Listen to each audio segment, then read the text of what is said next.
દૂરદર્શનનો જમાનો હતો તે સમયે ટીવી ઘરે હોવું તે જાણે સોસાયટીમાં ગૌરવ કહેવાતું હતું। ટીવી જેના ત્યાં હોય તે વ્યક્તિ આખી સોસાયટીમાં કોલર અદ્ધર કરીને ઘરે ફરતો હતો। તેના ઘરે ટીવી જોવા માટે લોકોની ભીડ જામતી હતી। સગાઓ, કુટુંબો અને પડોશીઓનો જમેલો ટીવીવાળાને ત્યાં હંમેશા રહેતો હતો। પછી ટીવી લોકોના ઘરે ઘરે આવવા માંડ્યા। તેમાં પણ કેબલ ટીવી શરૂ થયા પછી તો ટીવી ફક્ત શોખ ન રહ્યો અને ઘરની દૈનિક જરૂરિયાત અને ચીજવસ્તુ બની ગઈ। તે પણ બ્લેક એન્ડ વ્હાઇટ ટીવી નહીં, રંગીન ટીવી।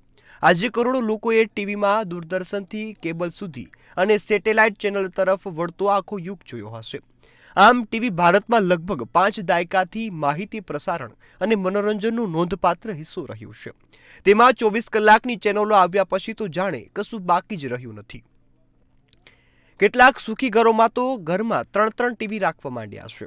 તેમાં વૃદ્ધ મા બાપનું ટીવી અલગ, દંપતીનું ટીવી અલગ અને બાળકો માટેનું ટીવી અલગ।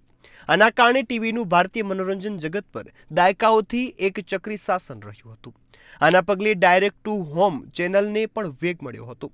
મોટી મોટી કંપનીઓની ડીટીએચ ચેનલે કેબલ ટીવી પ્રસારણમાં ક્રાંતિ લાવી હતી અને કેબલ માફિયાઓની વોર અને પકડમાંથી ગ્રાહકોને છોડાવ્યા હતા અને નિર્વિઘ્ને મનોરંજન પૂરું પાડવા માંડ્યું હતું। ટીવી ચેનલોની આ બાદશાહતનો જમાનો હતો ને ટીવી ચેનલો પર ધમધોકાટ ચાલતી હતી। પણ હવે ટીવીની અને તેમાં પણ ખાસ કરીને કેબલ ટીવી અને ડીટીએચની આ બાદશાહીનો અંત આવી રહ્યો લાગે છે।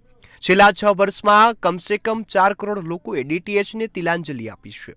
આનો અર્થ એવો નથી કે લોકોએ ટીવી જોવાનું બંધ કરી દીધું છે।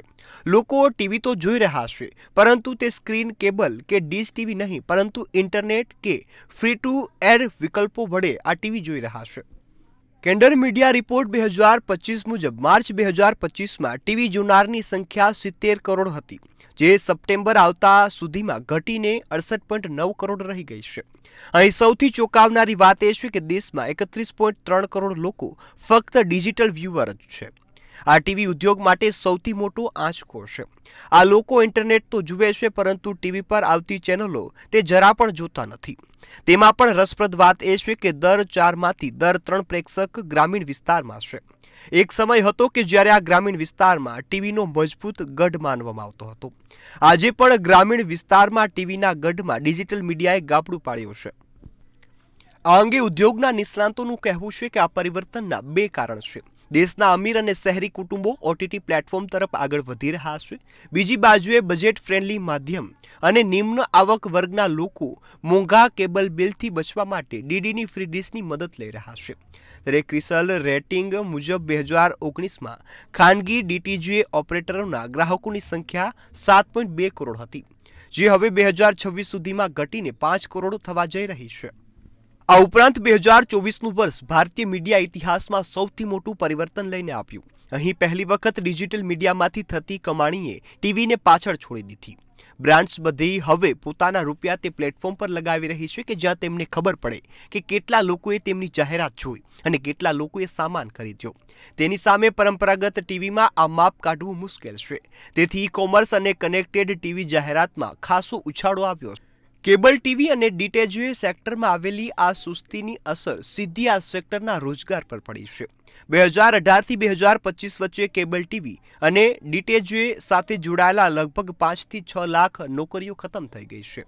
ચેનલ ચલાવતી કંપનીઓ ક્યાંક તો નુકસાનમાં ચાલી રહી છે અથવા તો કંપની બંધ કરી રહી છે।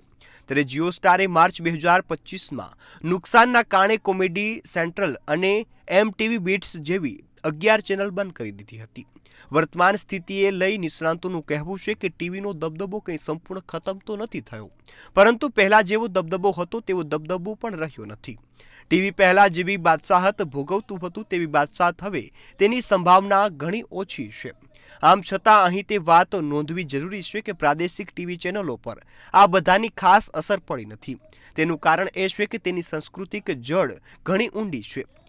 તેની સાથે ઇન્ટરનેટ આધારિત આઈપીટીવી અને ઓટીટી એપ્સનું ચલણ વધી રહ્યું છે। ટીવી હવે રેડિયોની જેમ પોતાની એક ખાસ જગ્યા બનાવીને તો રાખશે, પરંતુ પહેલા જેવી બાદશાહત અને દબદબો હવે તે ફરીથી જોવા નહીં મળે। આ છે પરિવર્તનનો ફૂંકાતો પવન. એક પેઢી રેડિયો સાંભળીને, બીજી પેઢી ટીવી જોઈ અને ટેપ સાંભળીને, ત્રીજી પેઢી કેબલ ટીવી અને ડીટીએચ જોઈને મોટી થઈ હતી. તો હવે જમાનો ઇન્ટરનેટ આધારિત આઈપીટીવી અને ઓટીટી એપ્સનો છે.